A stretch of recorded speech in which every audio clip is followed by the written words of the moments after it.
Nanti kalau harus dilakukan ya, yang pertama kalian palpasi dulu untuk memastikan, rileks ya, bahwa ini tidak ada nyeri ataupun juga spasme. Dan ternyata nanti kalau kita melihat nyerinya itu lokal ya, jadi nilai nyerinya tidak menjalar tapi nyerinya lokal. Oke, sudah. Kita misalkan tadi sudah ditanya, kita lakukan penguluran ya, misalnya seperti ini. Nyerinya itu tidak menjalar ini ya, sepanjang ini. Nyerinya biasanya lokal pada terutama gastrok ya. Di mana nyerinya? Nyerinya khas ya, masih ingat kan? Nyerinya adalah berdenyut. Oke, itu pemesan. Terus pemeriksaan drum. Sudah ya, nanti kalian juga mengulang biar besok pas evaluasi tidak lupa. Oke, pemeriksaan drum lebih akan terlihat jika ini fleksi dua-duanya. Boleh dibuka sedikit, buka sedikit.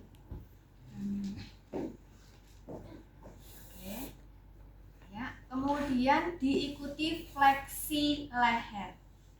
Oke, ini kalau ini pas bener ya, bisa langsung dilihat, bahkan bisa dilihat ya. Nah ini dia cekungnya itu terasa banget ini ya. Tapi kalau pada saat ibu hamil, kalian jangan langsung ditunjuk-tunjuk ini ya, mau tekan enggak, cukup dengan kita raba ini berapa sih jaraknya ya, berapa, kurang lebih berapa senti. Kalau ini gampang, tapi ini kan bukan drum. Nah ini ya, ini bukan drum, tapi ini karena apa, otot rectus abdominis kanan dan kirinya ini lemah sehingga gampang terpalpasi ya.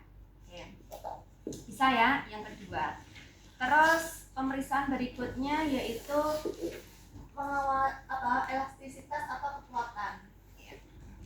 Masih ingat cara melakukan pemeriksaan kekuatan otot perut kemarin? Coba batuk Pak, otot perutnya kontraksi enggak? Kok Pak ya Bu ya? Nah, untuk nilai 1 itu biasanya akan terlihat adanya kontraksi otot perut ya. Nanti dicek lagi ya di MMT. Kemudian nilai 2, ada yang tahu nilai 2? Nilai 2 nya gimana? Ada yang tahu? Nilai 1, nilai 2 hanya mampu mengangkat leher aja. Angkat. Nah, ini nilai 2. Oke, balik. Nilai 3, leher sampai ke bahu.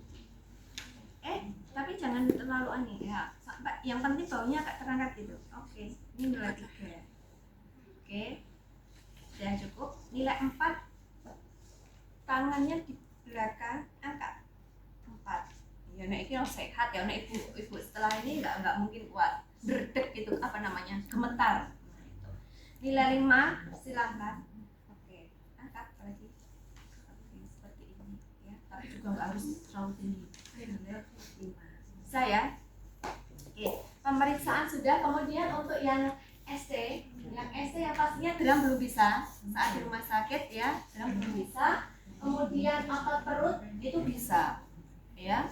Tapi ingat ya bahwa di sini misalkan nanti ibunya nilainya 3, itu bukan 3 yang gangguan neurologi ya. Paham ya? Karena mungkin dia faktor nyerinya yang menyebabkan keterbatasan gerak. Jadi bukan nilai 3 dalam artian berkaitan dengan masalah persarafan ya. Oke. Kemudian fungsional. Nah, fungsional kalau pasien yang pervaginam itu biasanya kita tidak akan melakukan karena otomatis dia sudah bisa miring, bahkan duduk ya. Kalau yang SC yang saya sampaikan, yang SC-nya ERAS itu mungkin 2 jam recovery, kemudian 4 jam itu sudah bisa duduk karena enggak ada nyeri. Yang membatasi aktivitas biasanya faktor nyeri. Kalau nyerinya tidak ya mesti tetap nyeri, tapi mungkin intensitasnya rendah, pasien bisa fungsional ya. Jadi kalau pemeriksaan fungsional itu tergantung kondisi pasien. Kalau pasiennya sudah mampu untuk duduk ya sudah, nggak perlu. Paham ya? Oke, lanjut. Kalau dari pemeriksaan yang pertama lolos lakukan, tapi kalau yang pertama ini dia positif berarti berhenti. Masih ingat? Kalau pemeriksaannya ini positif berarti langsung dihentikan atau kita tidak melakukan latihan sama sekali. Bahkan pasif pun tidak boleh.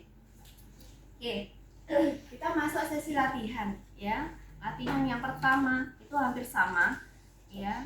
Kalau di situ tertulisnya latihan relaksasi, kemudian anggota gerak atas, anggota gerak bawah gitu ya.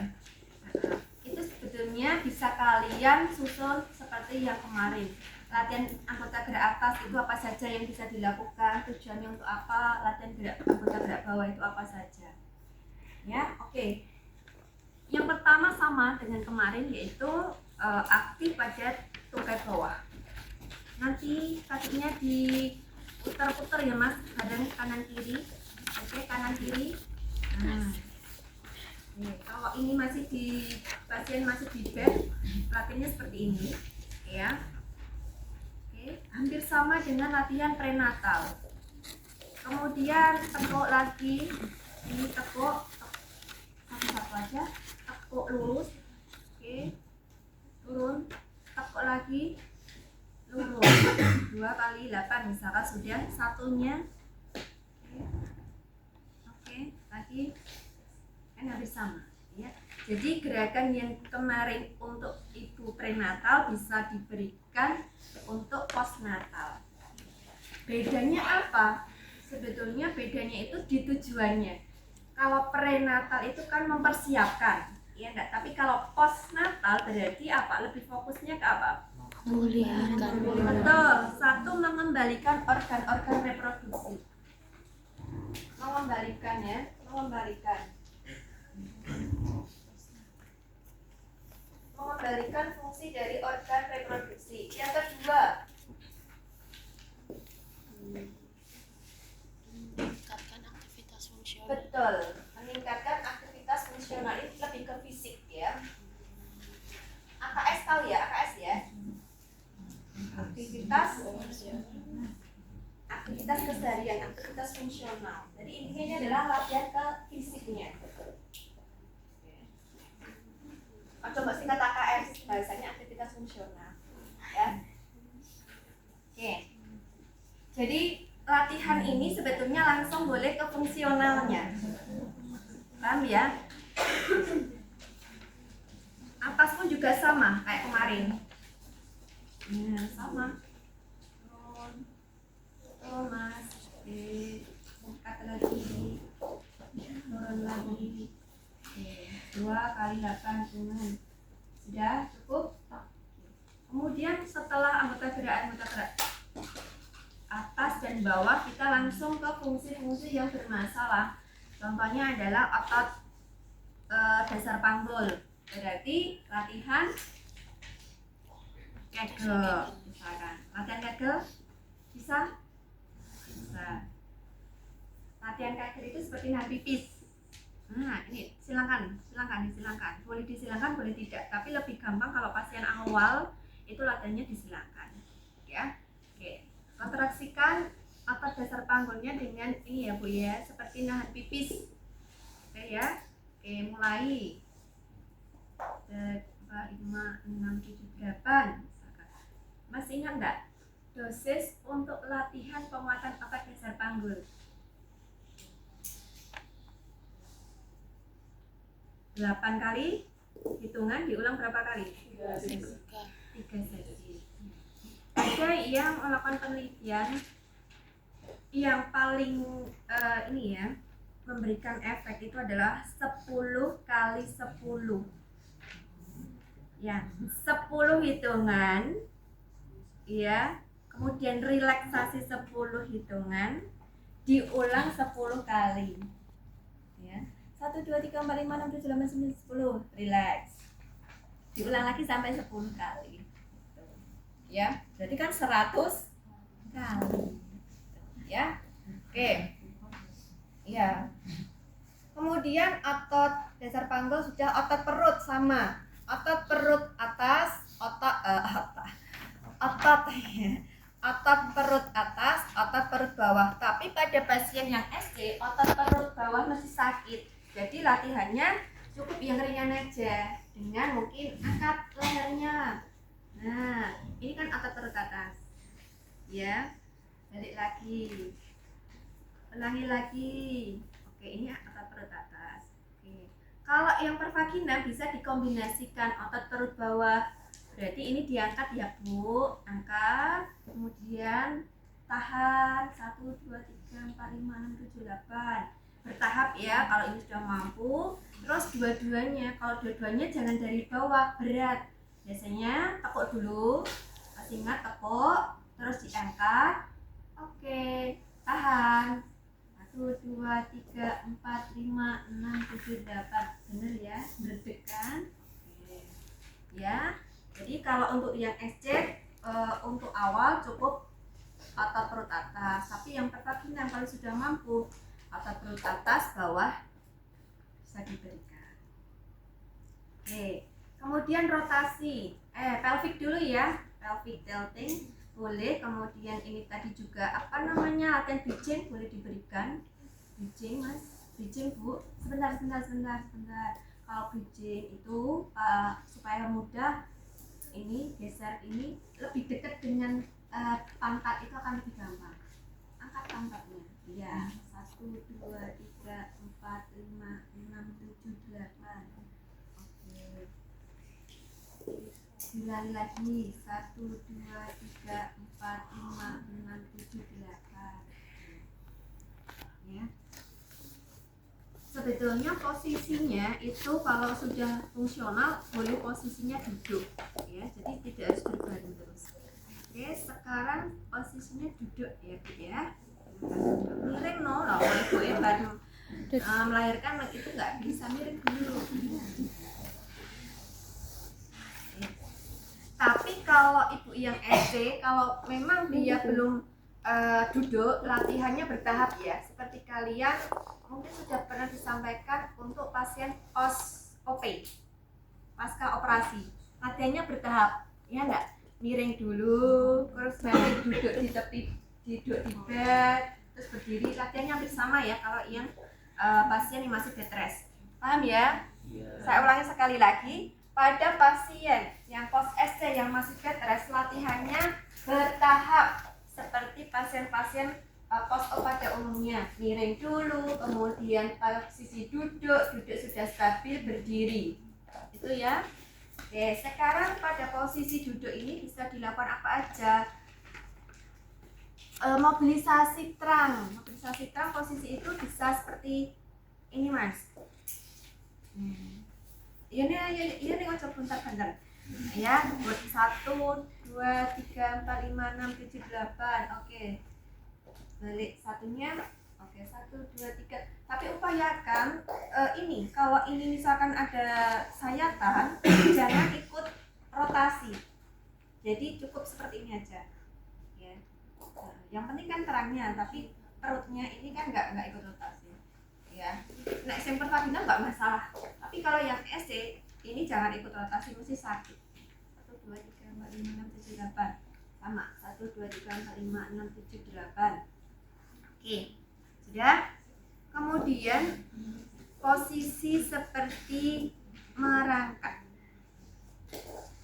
Samarkan dulu. Latihan ini bisa digunakan untuk mengurangi nyeri pada pinggang bawah.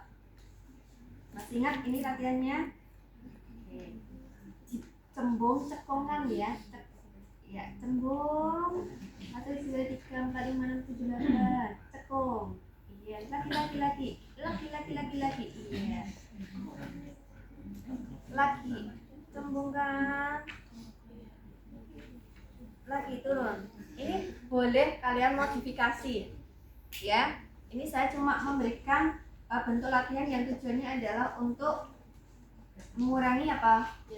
Nyeri pada pinggang. Terus boleh juga selain itu duduk. Nah, ini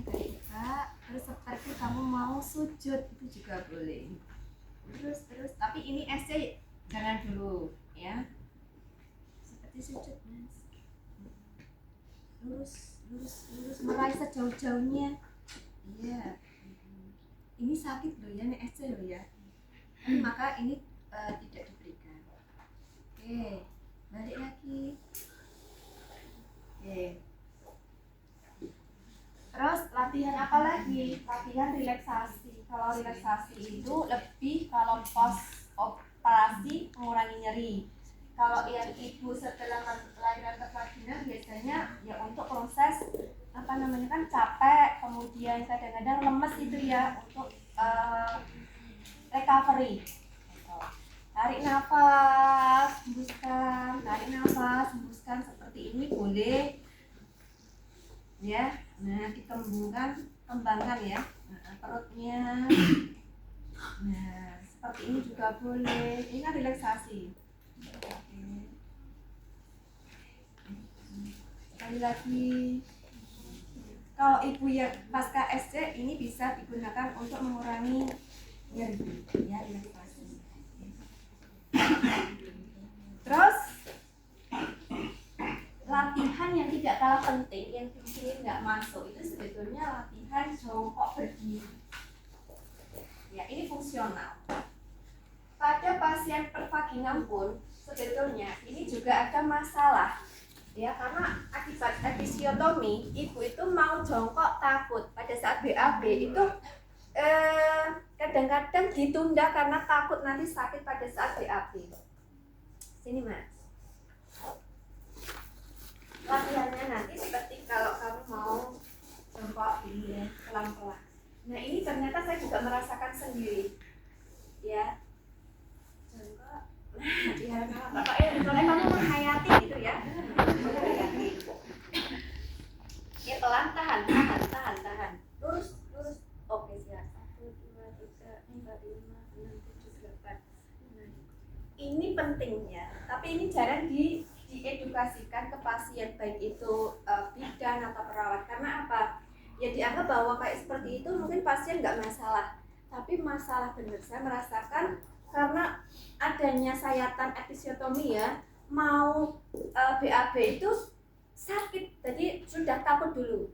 Jadi kalau mau BAB itu kalau misalkan yang punya kuasa duduk aman lah ya, yang jongkok yang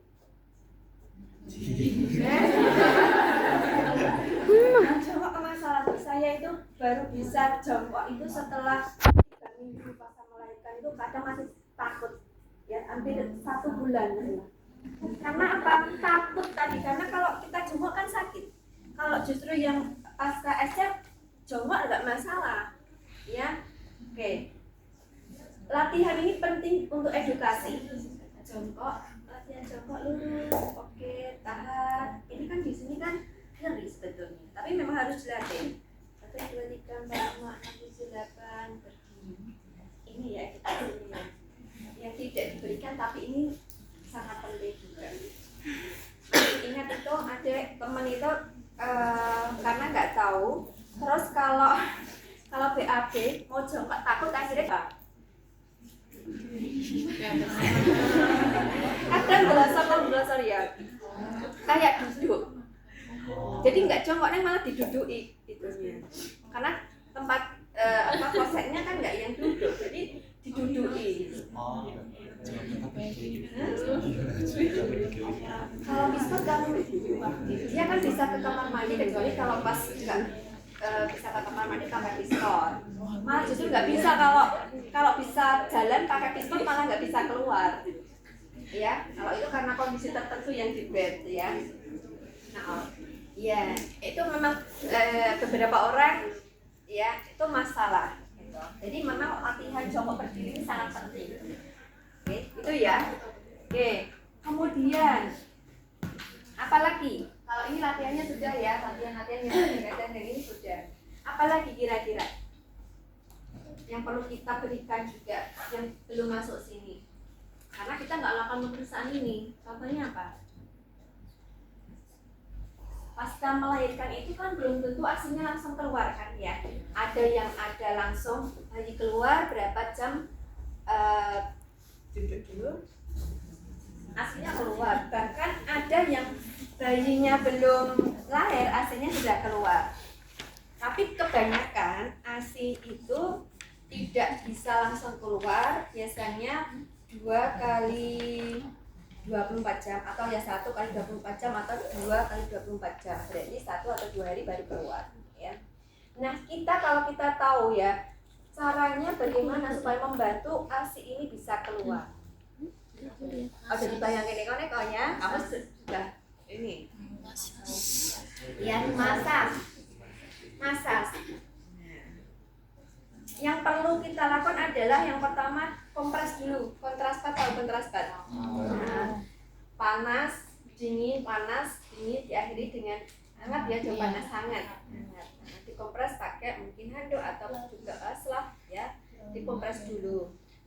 Kemudian kan pada saat hamil itu kan juga nggak kalah penting kan diminta untuk membersihkan putingnya, selalu membersihkan, terus juga memasak gitu ya. Nah pada saat itu persiapan. Tapi sekarang bagaimana supaya ASI itu keluar? Pektoralisnya dimasas, ya, masas pektoralis.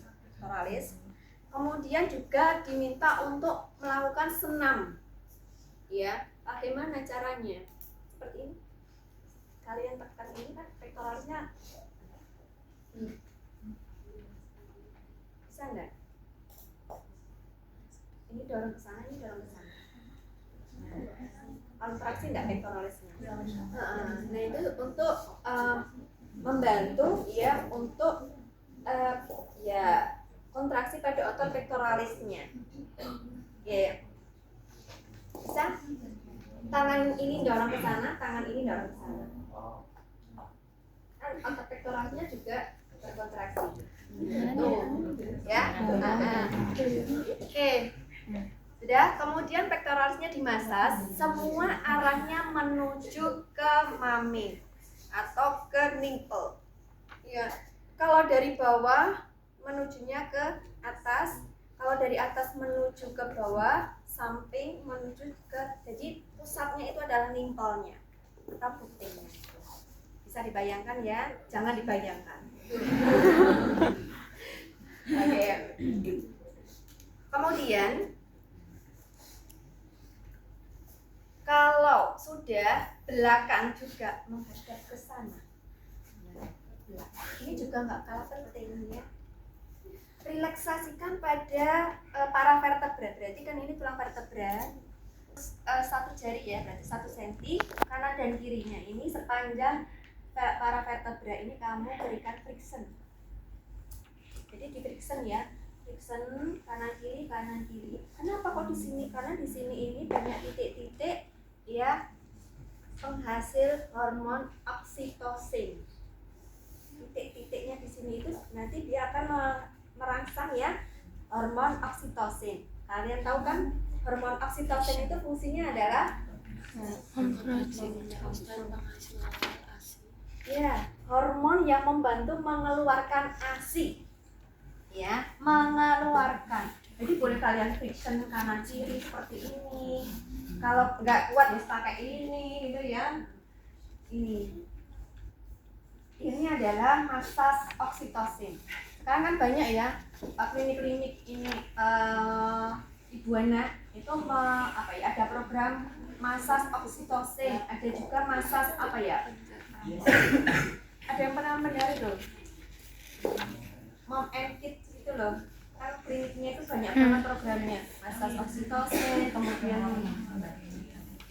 massage vagina pun juga ada loh ya untuk persiapan persalinan, lebih ke perineum. Ini ya, ini sepanjang itu kemudian dilakukan effluoride. Jadi intinya adalah relaksasi pada para vertebra karena di sini banyak produksi hormon oksitosin.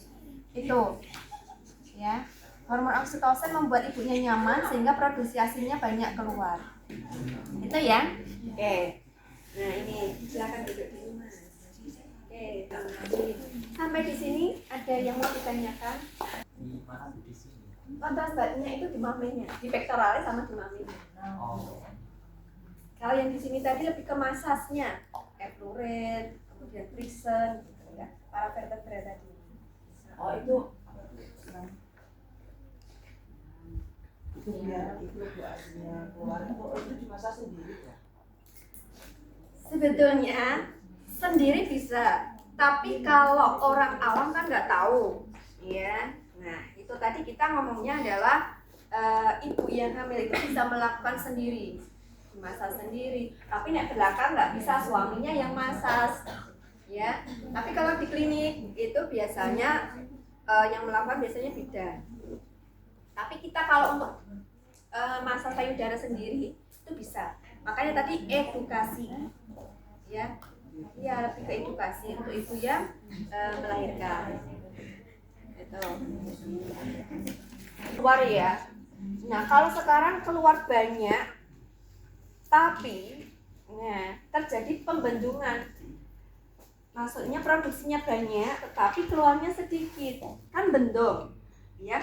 Bayinya ini kok tidur terus karena masih ini ya, adaptasi malamnya bergadang, pagi siang tidur. Makanya apa, setiap 2 jam ini bayi harus dibangunkan. Meskipun Kak saya juga merasakan, coba bisa ini yang cowok, itu yang cewek. Lala sama Lala. Kalau dikasih baju itu ya cantik kan.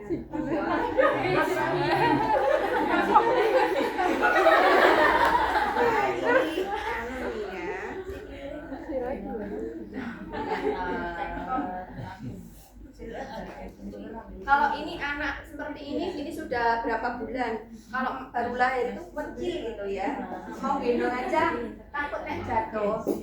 Ya, yang ini aja, ya. Jadi setelah melahirkan itu biasanya ibu juga memiliki masalah. Masalahnya apa? ASINya banyak yang keluarnya ini tidur terus ya. Jadi setiap 2 jam harus dibangunkan. Meskipun pas tidur itu anaknya pas tidur itu anaknya tetap dibangunkan. Ayo bangun. Kalau ini nggak bisa, telinganya diginikan kan gini. Ayo gitu. Ada anak yang ini namanya apa ya? Plek ya, jadi diginiin dia itu juga nggak berarti tidur aja. Kan ada tuh bayi selama seminggu awal itu biasanya lebih banyak tidur. Maka apa? Kalau memang itu sulit banget ya, dibangga nggak anak ini, kayak refleks apa?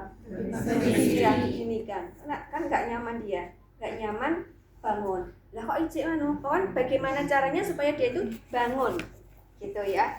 Ya memang agak memaksa sedikit supaya dia bangun. Oke, kalau sudah terjadi pembendungan apa yang kita lakukan? Kalau sudah terjadi bendung itu biasanya payudara ibu itu keras banget, ya. Kayak apa ya? Jadi kalau dipegang ini kenceng keras. Ya seperti orang spasme, tapi itu payudaranya yang spasme gitu ya. Karena apa? ASINya banyak tapi nggak bisa keluar, nggak dikeluarkan. Gitu. Kalau di pumping bisa. Sebetulnya alat pumping itu dengan isapan bayi itu lebih kuat isapan bayi. Ya, kalau di pumping ya boleh, tetapi sebaiknya itu langsung ke bayinya supaya bayi itu belajar untuk merangsang shaking refleksnya, refleks menghisap itu lebih baik ya. Kalau sudah bengkak, maka yang dilakukan adalah massage friction pada payudara. Di frictionnya nggak pakai tam, nggak pakai tam. Frictionnya iya pakai palmar ya. Karena kalau seperti ini nggak kuat. Karena saya pernah merasakan itu pas 3 hari atau 4 hari setelah melahirkan itu memang bengkak. Oh bengkaknya rasanya gini. Badannya ibu demam, ASINya nggak keluar. Kalau sudah bengkak itu ASINya malah nggak bisa keluar, paham ya? Tersumbat.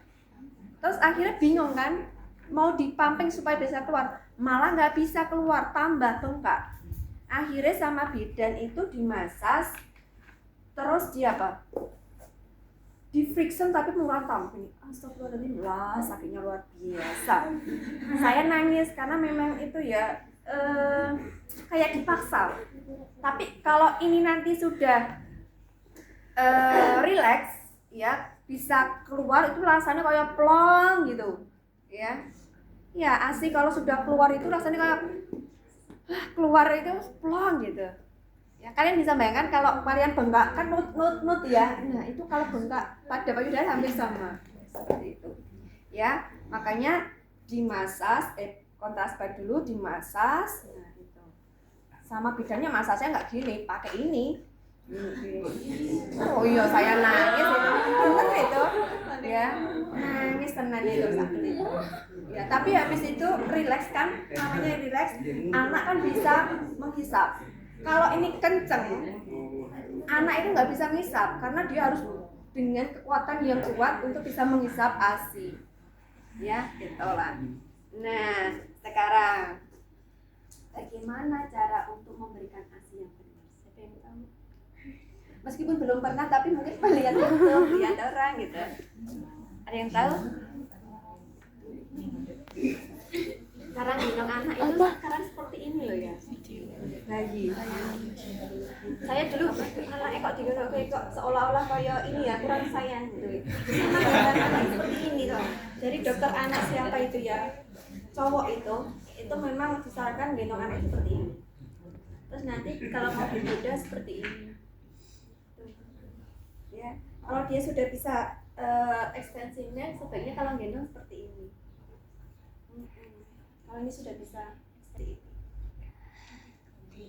itu lebih disarankan ya, supaya dia bisa melihat sebenarnya gitu ya. Tapi yang masih bayi gendongnya seperti ini. Sambil ini dipupuk ya, habis minum itu kan mesti kan kalian melihat habis minum biasanya kan dipupuk ini ya. Biar apa? Sendawa. Kalau nggak bisa sendawa biasanya yang penting sudah dipupuk-pupuk, kalau bisa itu lebih baik ya. Berarti gasnya sudah. Tapi saya mau menyendawakan ini minggu-minggu awal itu lumayan takut karena kan bayi kan mesti kan gini-gini terus kan kepalanya. Tapi memang sebisa mungkin tidak apa-apa ya. Posisi ya, posisi menyusui. Ini kapan kalian praktek? Posisi menyusui yang benar, telinga, bahu, dan pelvik sejajar.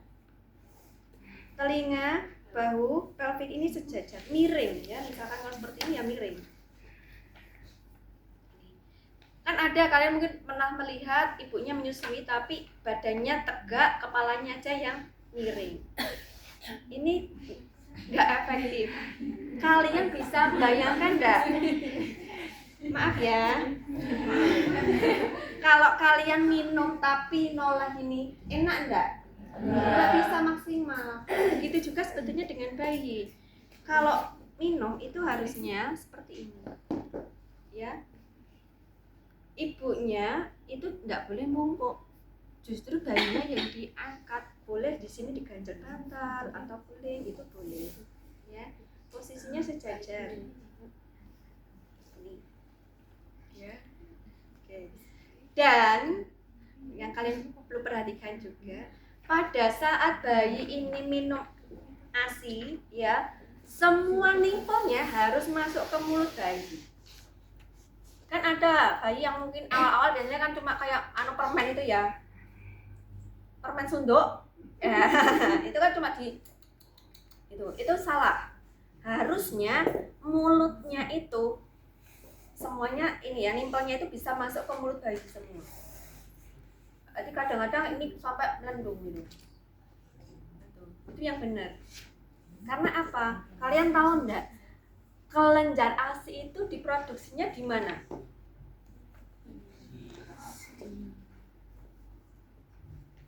Ayo. Jadi contohnya ini. Nah, areola. Areola itu yang warnanya coklat. Ya, misalkan ini nimpelnya, ini areolanya. Nimpel itu kan yang putingnya. Jadi mulut bayi ini harus sampai ke areola ibunya. Jadi sampai ke yang coklat itu. Ya, kalau hanya pada ujung, di situ nanti justru bisa mampet. Ya, karena kelenjar ASI itu letaknya di areola. Jadi mulutnya itu harus memang ini masuk gitu, ya. Jadi apa? Dasarnya kayak apa ya? Ya kayak ngokap gitu ya bayinya itu. Jadi masuk semua mulut bayi. Kalau nggak masuk hanya di ujung, tidak akan maksimal mendapatkan ASI. Gitu. Ya. Paham ya? Jadi harus memang sampai ke areolanya. Gitu. Yang warna coklat itu harus masuk. Jangan hanya di nimpelnya, jangan hanya sampai puting tok. Rata-rata bayi yang awal itu hanya pada puting tok. Ya, makanya harus dipaksa bisa masuk semuanya. Gitu.